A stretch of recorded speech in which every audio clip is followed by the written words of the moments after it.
CSEET म्हणजे काय रे? Company secretary executive entrance test, बरोबर ना? म्हणजे ऍक्च्युअल मध्ये ही एक एंट्रन्स टेस्ट आहे. ओके, आणि या एंट्रन्स टेस्ट मध्ये तुम्हाला ही एक्झिक्युटिव्ह साठी तुम्हाला माहिती 3 लेवल असतात. पहिले एंट्रन्स टेस्ट असते, त्याच्यानंतर एक्झिक्युटिव्ह असते, आणि म्हणजे तुम्हाला आर्टिकलशिप करावी लागते, आणि त्याच्यानंतर ना फायनल एक्झाम द्यावी आपण प्रोफेशनल एक्झाम म्हणतो. ओके, सो ह्या 3 स्टेज आहेत. जसं सीए ला आहे बाळांनो, तसंच तुम्हाला सीएस ला पण 3 स्टेज आहेत. पण कंपॅरेटिव्हली सीएस थोडं सोपं असतं. तुम्हाला बऱ्याच गोष्टी सरांनी पण सांगितल्या असेल की सीएस इझी होऊन जातं 3.5 वर्ष 4 वर्ष. पण तुम्हाला एक गोष्ट सांगतो की सीएसईटी जरी जरा सोपी असली, जरा सोपी म्हणजे तुम्ही 12 दिली आहे, ओके, 12 पेक्षा थोडीशी अवघड असते, म्हणजे एक लेवल वरती, जास्त अवघड नसते. बघा ही जी सीएसईटी आहे ना, यात तुम्हाला माहिती की 4 सब्जेक्ट आहेत, बरोबर, आणि याच्यामध्ये 200 मार्काला आहे. ओके, आणि हे जे 200 मार्काला आहे ना, ह्याच्यात तुम्ही इझिली पास होऊन जाता. आता बेसिकली मी तुम्हाला business communication, okay, business communication आणि इकॉनॉमिक्स शिकवणार आहे. म्हणजे टोटल 50-60 मार्क मी शिकवणार आहे. ओके, तुम्ही याच्यावर पास होऊन जाल, आणि अजून एखादा सब्जेक्ट केला तर याच्यात तुम्हाला एक पण मार्क घालवण्याचा विषय येणार नाही, सगळे out of marks. No negative marking, negative marking नाही, एमसीक्यू बेस्ड क्वेश्चन्स आहेत. ओके, म्हणजे सिलेबस तसा म्हणायला गेला तर जरासे बुक्स तुम्हाला मोठे दिसतात, पण तसं तुम्हाला एमसीक्यूच क्वेश्चन्स येणार आहे. सो बेसिकली लक्षात ठेवायचं बऱ्याच गोष्टी आहेत. आता जसं जसं आपण पुढे जाणार आहोत की बाबा आपण सिलेबस चालू करणार आहोत, तर आपल्याला इकॉनॉमिक्स बद्दल आधीच आपल्याला बरंच काही माहिती. आपण बघा इकॉनॉमिक्स बद्दल मायक्रो आणि मायक्रो शिकलो, बरोबर.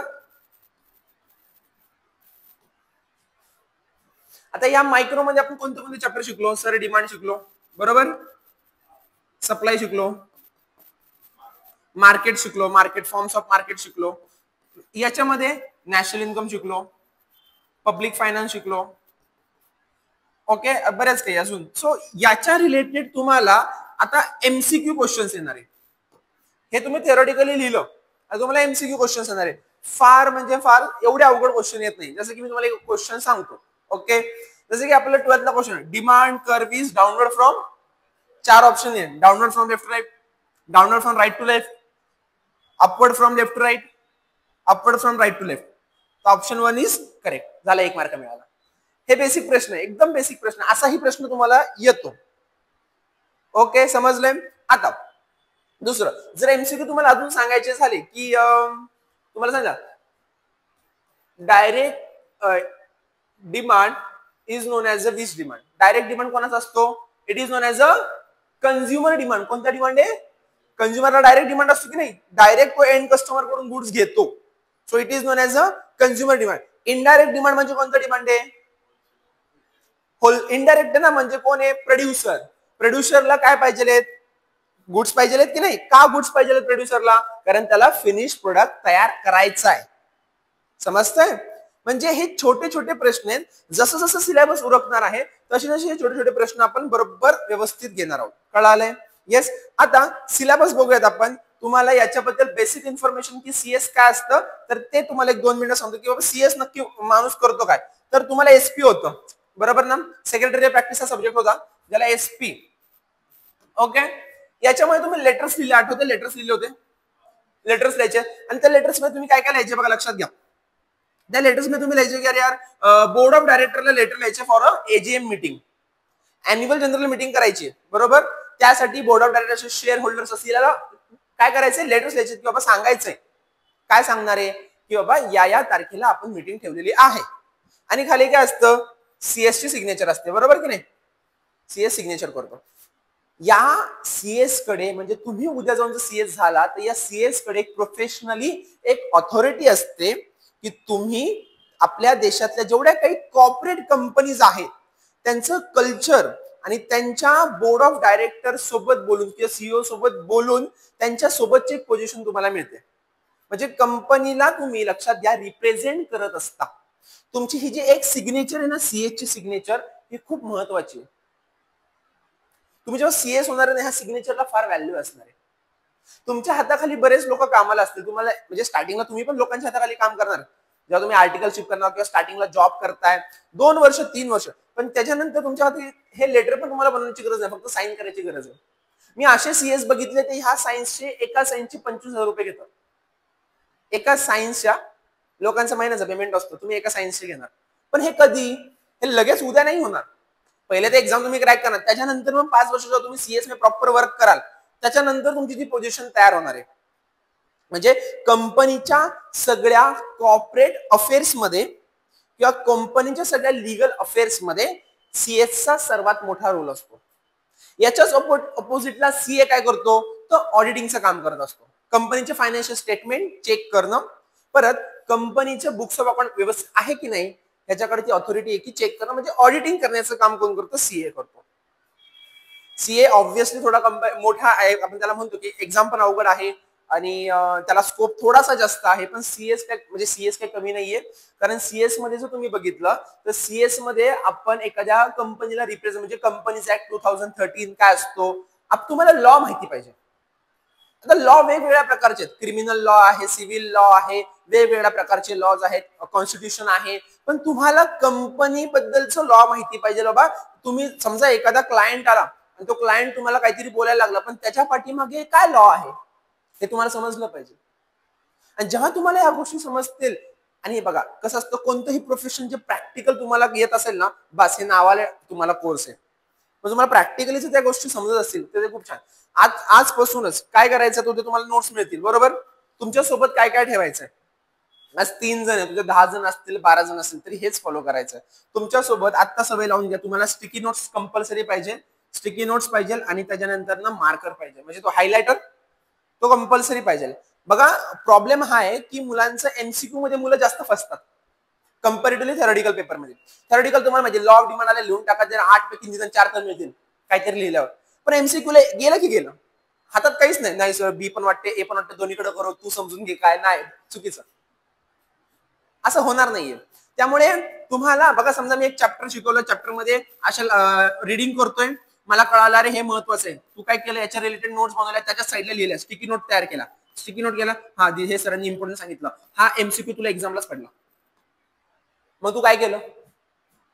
तू केलं काय की तू पूर्ण जेव्हा पुस्तक जो इकॉनॉमिक्सचा अभ्यास करायला बसली की नाही, तेव्हा तू पुस्तक फक्त रीड केलं आणि तुला कळलं की तिथे स्टिकी नोट बनवला, हे वाचणं गरजेचं, इम्पॉर्टंट सांगितलं होतं आणि तुला तेच एक्झामला पडलं. आणि जे इम्पॉर्टंट सांगणार तेच एक्झामला पडणार 100%. त्यामुळे स्टिकी नोट्स त्याच पेजवर 10 स्टिकी नोट झाले असं होणार नाही, बट जेवढे जेवढे तुम्ही अरे अभ्यास केलेला दिसला तर पाहिजे, घरच्यांना दाखवायला लागेल ना, सर घेतलं होतं अभ्यास केलाय मी तर, येस तू दाखवला पाहिजे, हायलाइट करून ठेवा, बुक्स घाण करून टाका, पण अभ्यास झाला पाहिजे. ओके, सो एवढं हे आहे. आणि त्याच्यानंतर ना आपण आपल्या सिलेबस बघूयात. बघा हा आता पार्ट 3 आहे. आता हा जो पार्ट 3 आहे ना,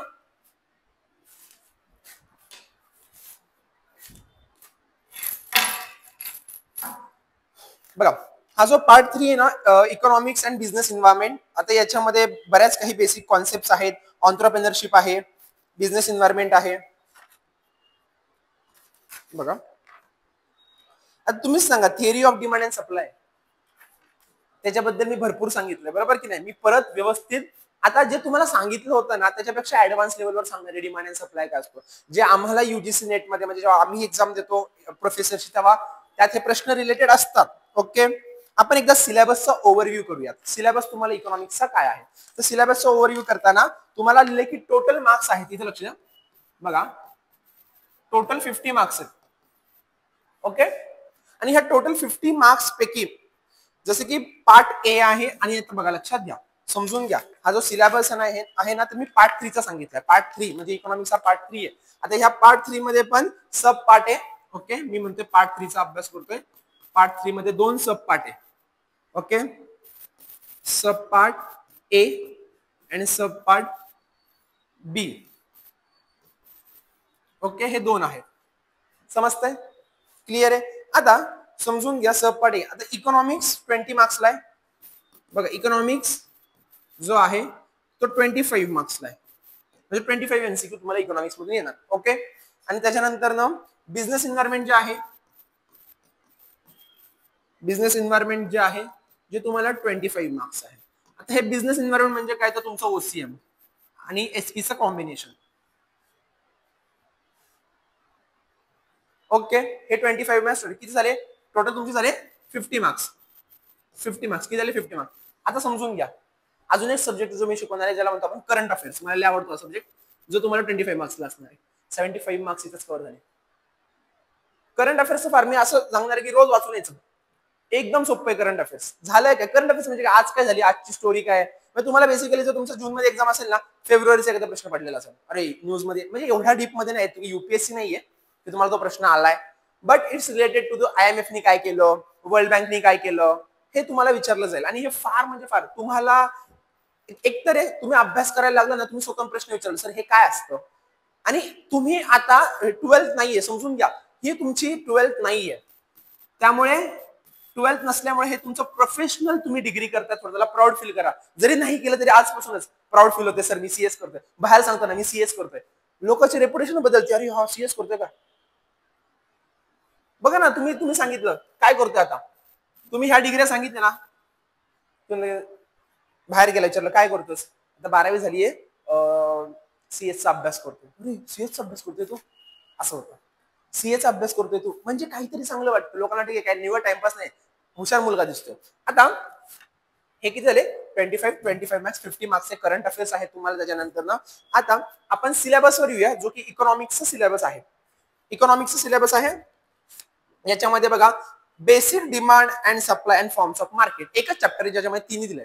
काय काय दिले, डिमांड, सप्लाय आणि फॉर्म्स ऑफ मार्केट, म्हणजेच मार्केट कॉम्पिटिशन. ओके क्लिअर आहे. या theory of demand and supply आहे, इक्विलिब्रियम प्राइस आहे, म्हणजे हात म्हणून. त्यानंतर दुसरा चॅप्टर कोणता असेल, national income and accounting related concept. National income आहे आणि अकाउंटिंगच्या रिलेटेड कॉन्सेप्ट आहे. आणि युनियन बजेट, बजेट 8व्या चॅप्टर मध्ये शिकलो पब्लिक फायनान्स मध्ये, तो चॅप्टर आपल्याला आहे. आणि फायनान्शियल मार्केट म्हणजेच मनी मार्केट अँड कॅपिटल मार्केट, तो आहे. आणि इंडियन इकॉनॉमी माझा one of the favourite chapter आहे हा, की इंडियन इकॉनॉमी काय. हे तुम्हाला 5 चॅप्टर शिकायचे. ह्या 5 चॅप्टर मध्ये मी तुम्हाला ओव्हरव्ह्यू दिला, तर तुम्हाला पहिला चॅप्टर आहे जो तुमचा demand, supply and market. Overview देतो या चॅप्टरचा. उद्या आपण हा चॅप्टर चालू करूयात. ओव्हरव्ह्यू देणं म्हणजे काय, की डिमांड, प्राइस वाढल्यामुळे क्वांटिटी ऑफ डिमांड कमी झाला, हे तर आपलं हे. सप्लाय, प्राइस वाढल्यामुळे क्वांटिटी ऑफ सप्लाय वाढला, अदर थिंग रिमेन, याच्याशिवाय लॉ ऑफ सप्लाय काय, डिमांड काय कोणताच लॉ होत नाही. Other thing remain, yes very good, other thing remain constant. तुला समजलं ना ते विचार. अदर थिंग रिमेन कॉन्स्टंटचा अर्थ असा होतो की जर प्राइस वाढल्यामुळे जर तुझं डिमांड कमी होत असेल, दरवेळेस होतं का असं, दरवेळेस नाही होत ना, कधीतरी होतं. मग जेव्हा होत नाही ना, तेव्हा त्या गोष्टी कॉन्स्टंट असतात. म्हणजे काय, मी तुला एक एक्झाम्पल देतो चांगलं बघ. मी सांगितलं सो प्राइस भरपूर वाढली बरं का, त्याच्यामुळे तू क्वांटिटी ऑफ डिमांड काय केला, कमी केला, राईट. पण अशी पण सिच्युएशन असू शकते की प्राइस वाढल्यामुळे डिमांड लय वाढला. प्रेस्टिज गुड्स, गोल्डचे भाव वाढले बघ, एक्झाम्पल दिलं, गोल्डची प्राइस वाढली, लोकांनी गोल्ड परचेस करायला जास्त सुरुवात केली. हे ऑपोजिट आहे ना, हे डायरेक्ट रिलेशन झालं, बरोबर. हे डायरेक्ट रिलेशन झालं. आता या डायरेक्ट रिलेशन मध्ये मग आपण म्हणतो की प्रेस्टिज गुड्स जे आहेत ना ते कॉन्स्टंट आहेत. काय कॉन्स्टंट आहे, अदर थिंग रिमेन कॉन्स्टंट. हे हॅबिच्युअल गुड्स, सिगरेट, गुटखा, अल्कोहोल, बरोबर की नाही, हे हॅबिच्युअल गुड्स आहे. लोक ह्या बेवड्या माणसांना कितीही प्राइस वाढली तरी डिमांडचं त्यांचं काही घेणं देणं नाहीये, त्यामुळे इथे डिमांड त्यांचं कमी होणार नाहीये. मग अदर थिंग रिमेन कॉन्स्टंट. हे झालं price and supply. Forms of market, कोणत्या कोणत्या मार्केट आहे, perfect competition, monopoly, ऑलिगोपॉली, perfect monopolistic झालं, मोनोपॉन्झी वगैरे आहे ते तुम्हाला सांगेल. हे 4 पॉईंट, हा पूर्ण चॅप्टर आहे. आणि याच्यामध्ये इक्विलिब्रियम, काय इक्विलिब्रियम आहे, you know the equilibrium, the balance between 2 factors is known as equilibrium. हे ओव्हरव्ह्यू देतो मी डीप मध्ये सांगणार आहे. हा काय तुमचा कर्व डिमांड, हा काय तुमचा सप्लाय, आणि हा मधला पॉईंट काय equilibrium. The balance between 2 factor is known as equilibrium. दोघांमधला बॅलन्स जिथे डिमांड अँड सप्लाय सेम आहे त्या पोझिशनला काय म्हणतो आपण, point of equilibrium, point of satisfaction. Satisfaction utility मध्ये आलं, बरोबर. आपल्याला या चॅप्टर मध्ये शिकायचं आहे, बघा या चॅप्टरचं ऍक्च्युअली डिमांडचं नाव theory of producer behaviour and same as it theory of consumer behaviour. तुम्ही सांगा मला बाळांनो, एक गोष्ट सांगा, लॉ ऑफ डिमांड हा कोणाच्या पॉइंट ऑफ व्ह्यूनी स्टडी करतो आपण? कन्झ्युमरच्या ना. लॉ ऑफ डिमांड हा कोणाच्या पॉइंट ऑफ व्ह्यूनी स्टडी करतो? लॉ ऑफ सप्लाय हा कोणाच्या पॉइंट ऑफ व्ह्यूनी स्टडी करतो? प्रोड्युसर. समजतंय? येस, क्लिअर आहे. हा झाला आपला पहिला चॅप्टर. आणि नंतर दुसरा चॅप्टर आहे, ओव्हर दुसरा चॅप्टर आहे तुमचा, जो की तुम्हाला 7वा चॅप्टर होता 12वी मध्ये, national income accounting.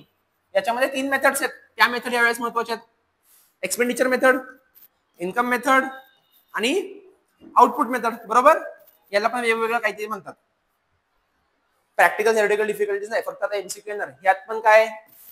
GDP, GNP, NNP, NDP. हे मी सांगणार आहे, हे घाबरू नका, मी सांगणार आहे. सोपं आहे. येस. हा तेवढंच आहे. डिस्पोजेबल काहीच नाही याच्यामध्ये. हे झालं तुमचा कितवा धडा झाला? सेकंड चॅप्टर झाला. सेकंड चॅप्टर इथं संपतो. इथं काय तुम्हाला प्रॅक्टिकल थेरिटिकल डिफिकल्टीज नाहीये. थर्ड चॅप्टर तुमचा सुरू होतो. Indian financial market. इंडियन विचारलंय. Indian financial market. There are the 2 types of market. One is a money market, another is a capital market. बरोबर? मनी मार्केटला रेग्युलेट कोण करते? आरबीआय. कॅपिटल मार्केटला रेग्युलेट कोण करते? सेबी. कोण करते? सेबी करते. हो मग सेबी. स्टॉक मार्केटला सेबी रेग्युलेट करते की नाही? Stock exchange of board of India. बरोबर? Stock exchange board of India, reserve bank of India. आता बघा ह्याच्यामध्ये शिकायचंय काय की फायनान्शियल मार्केट कसं असतं. ओके, की प्रायव्हेट बँक, पब्लिक बँक. हा yes yes, security exchange board of India. Security exchange board of India आणि आरबीआय. आता समजून घ्या की याच्यामध्ये तुम्हाला किती प्रकारच्या बँक असतात, बँक काय असते हे समजून घ्यायचंय या फायनान्शियल मार्केटमध्ये. एवढंच आहे, याच्यामध्ये अजून दुसरं काही नाहीये. Okay, cooperative bank, non banking financial institution already शिकलोय. आणि जो लास्ट चॅप्टर आहे आपला येतो, तो लास्ट चॅप्टर आहे आपला इंडियन इकॉनॉमी. लास्ट चॅप्टर आहे इंडियन इकॉनॉमी. बघा इंडियन इकॉनॉमी. इंडियन इकॉनॉमी बघा काय. बघा तुम्हाला माहिती आहे, लहानपणी शिकलो होता, 3 टाइप्स ऑफ सेक्टर असतात. Primary, secondary and tertiary sector असतात. प्रायमरी सेक्टर मध्ये काय येतं? ऍग्रिकल्चर. सेकंडरी मध्ये काय येतं सांगा? Construction, manufacturing. आणि टर्चरी मध्ये सर्व्हिस सेक्टर येतं. बरोबर? हे 3 टाइपचे सेक्टर असते. हे शिकायचं आहे. इंडियामध्ये त्याचं किती ग्रोथ आहे वगैरे, ह्या सगळ्या गोष्टी शिकायच्या आहेत. Balance of payment, balance of trade शिकायचं आहे. करंट सिनारिओ, सर्व्हिसेस वगैरे वगैरे. एफडीआय शिकायचं आहे, म्हणजे फॉरेन ट्रेड शिकायचं आहे आपल्याला याच्यामध्ये. सो हा झाला आपला पूर्ण 25 मार्क्सचे चॅप्टर्स. ओके, याच्यामध्ये पार्ट दुसरा आहे बिझनेस कम्युनिकेशन. आता बघा बिझनेस कम्युनिकेशन. बिझनेस कम्युनिकेशन मध्ये काय आहे?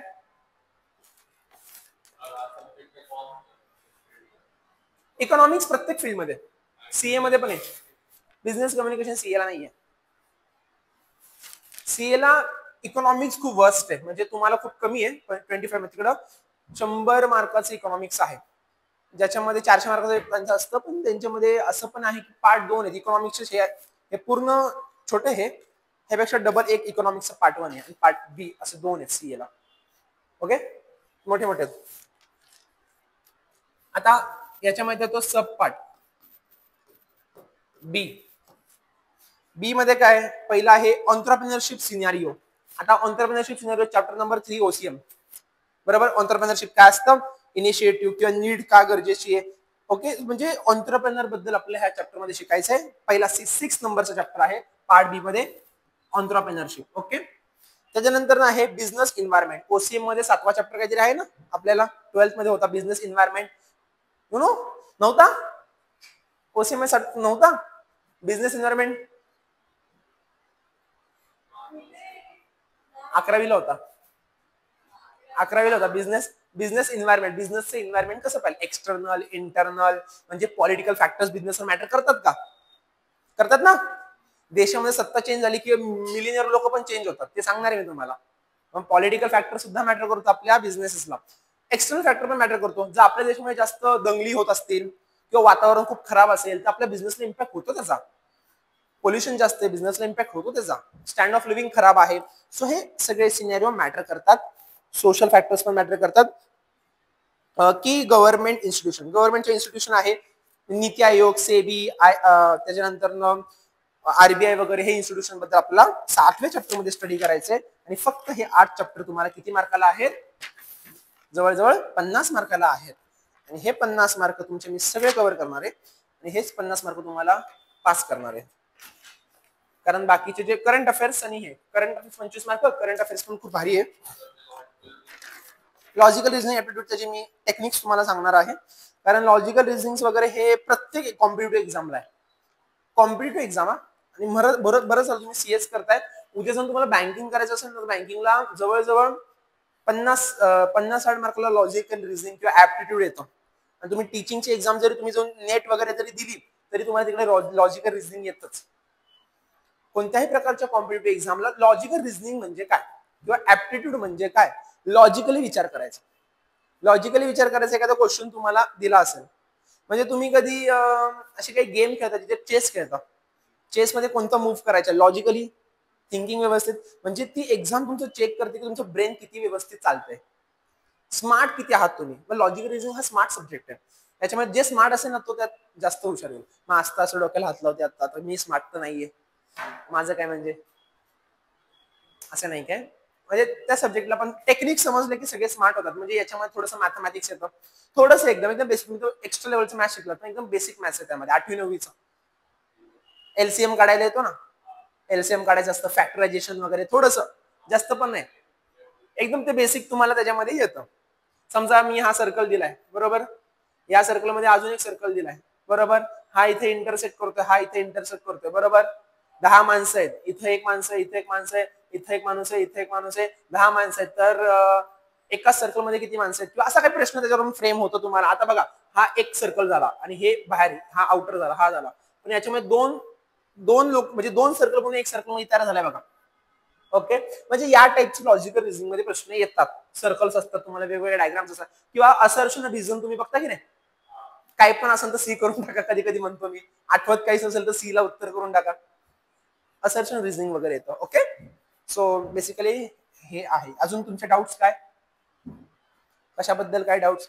आणि एक सवय लावून घ्या की तुम्हाला आता 6 तास बसायचंय, 6 आवर तुम्हाला बसायचंय. 2 तास माझे बसायचे. मी बोर न होण्याचे प्रयत्न करेल तुम्हाला, तुम्ही बोर नाही झाला पाहिजे याचा प्रयत्न मी करत राहील. कारण 3 महिन्यामध्ये पूर्ण सिलेबस संपवायचा असेल तर तुम्हाला ते करावं लागेल. माझा 3 महिन्याले झाले, मी 1.5 महिन्यामध्ये संपवणार, त्यानंतर रिव्हिजन घेऊयात. ओके, त्यामुळे आता एकतर पहिली गोष्ट सांगतो, तुम्ही घरच्यांना कन्व्हिन्स करून तुम्ही सीएस करताय. तुम्हाला करायचंय ना बरोबर, तुम्हाला करायचंय ना सीएस, थोडं मोटिवेशनल. तुम्हाला सीएस करायचं हे तुमच्यासाठी आहे. घरच्यांना तुम्ही घरचे खूप म्हणत होते तुला जे करायचं ते कर, एवढं म्हणत होते बरोबर. पण आता तुम्ही म्हणलं की मला सीएस करायचंय. आता तुम्ही विहिरीमध्ये उडी मारलीच आहे, ऑलमोस्ट मारली आहे. आता पवायचं कसं ते मला नाही विचारायचं, मी फक्त सांगणार आहे. माझ्या भरोश्यावर जरी उडी मारली आहे तरी आता आम्ही तुम्हाला विहिरीत ढकललंय. त्यामुळे पवता जरी नसेल येत, तुम्हाला स्विमिंग जरी करता येत नसेल तरी तुम्हाला हातपाय मारायचेच आहे. मग तुम्हाला सर पाणी वरती चाललंय, हातपाय मारून वरती आहे परत तू. परत सांगतो, आता तुम्हाला ह्या व्हिडिओमध्ये असं वाटेल की एवढं अवघड असतं का, सीएस नसतं. पण सीएसचं एक्झिक्युटिव्ह अवघड आहे, मी घाबरत नाहीये. असं सीए जर सोप्पं असलं असतं ना तर रस्त्यावर सीएस दिसले असते, जसं की रस्त्यावर बीकॉम वाले दिसतात, बरोबर की नाही. रस्त्यावर बीकॉम वगैरे, बीसीए वगैरे असे दिसते. तुझं काय झालं बीसीए, तुझं काय झालं बीकॉम, तुझं बीए झालं, हे असे दिसतात. हे सोपं आहे ना. असं विचारा आपण 100 जणांपैकी खूप कमी लोक सांगतील जे सीएस आहे, कारण ते रस्त्यावर फिरणारच नाही, मस्तपैकी कामात असतील. इनफॅक्ट ते मस्त तुमच्या ऑफिसमध्ये. आणि याच्यामुळे सीएसची जी प्रोसेस आहे किंवा सीएची जी प्रोसेस आहे याच्यामुळे तुम्ही झाला जरी नाही ना, होणार तर आहेच, तरी तुमचं माइंड किंवा तुमच्या फिजिकली तुम्ही खूप ग्रेट होता, कारण तुमचा अभ्यास पण तेवढाच असतो. आत्ता घाबरायचं नाही, हे एंट्रन्स एक्झाम आमच्यावर सोडून दिले तुम्ही पास होणार आहे. आम्ही काय तुम्हाला कॉप्या वगैरे नाही करणार आहे, पण पास होणार तुम्ही, कारण सोपं आहे. त्या पद्धतीने आम्ही टीचिंग पण करणार आहे. मी तरी त्या पद्धतीने टीचर बघा, जेवढे मार्क्स लागतात ना तेवढे मार्क्स मीच कव्हर करणार आहे, त्यामुळे ते होऊन जाणार आहे. एक काही एमसीक्यू तुमचा असं सरांनी हे शिकवलं नाही आणि आले असं कधीच होणार नाही. तेच येणार, तुमची एक्झाम क्लिअर होणार आहे आणि एक्झाम क्लिअर झाल्याच्या झाल्या जेव्हा रिझल्ट लागणार आहे, म्हणजे जेव्हा लास्ट पेपर तुम्ही देणार आहे ना, जेव्हा तुम्ही पेपर लास्ट जो दिवस असेल त्याच्यानंतर ना तुम्हाला एक्झिक्युटिव्हचा अभ्यास करायला घ्यायचा. कारण एक्झिक्युटिव्हचा अभ्यास तुम्हाला माहिती आहे काय, एंट्रन्स एक्झाम झाली क्लिअर, मग त्या दिवसापासून एक्झिक्युटिव्हची तयारी करायची. कारण ती एक्झिक्युटिव्ह थोडी इम्पॉर्टंट, जास्त इम्पॉर्टंट आहे, कारण त्याच्यामुळे तुम्हाला 400 मार्काचे म्हणजे तुम्हाला 2 ग्रुप असणार आहेत, सब्जेक्ट वाढणार आहेत, स्ट्रगल जास्त करायचं आहे. इथं 3 महिन्यात तुम्ही एंट्रन्स क्रॅक करताय, तिकडे तुम्हाला 1 वर्ष लागेल. तुमचा एक पहिला अटेम्प्ट फेल व्हाल, दुसरा अटेम्प्ट फेल व्हाल, तिसऱ्या अटेम्प्टला पास होईल. एक्झाम्पल, पहिल्या अटेम्प्टला फेल झाला ठीक आहे, दुसऱ्या अटेम्प्टला पास नक्की होणार. तेवढी तयारी पाहिजे. सीएस झाल्यानंतर मग तुमच्या आजूबाजूला जी क्राऊड असेल तो वेगळा असेल. तुम्हाला असं वाटतं की अरे यार मी फक्त बीकॉम नाही केलं किंवा काही नाही, मी सीएस केलंय.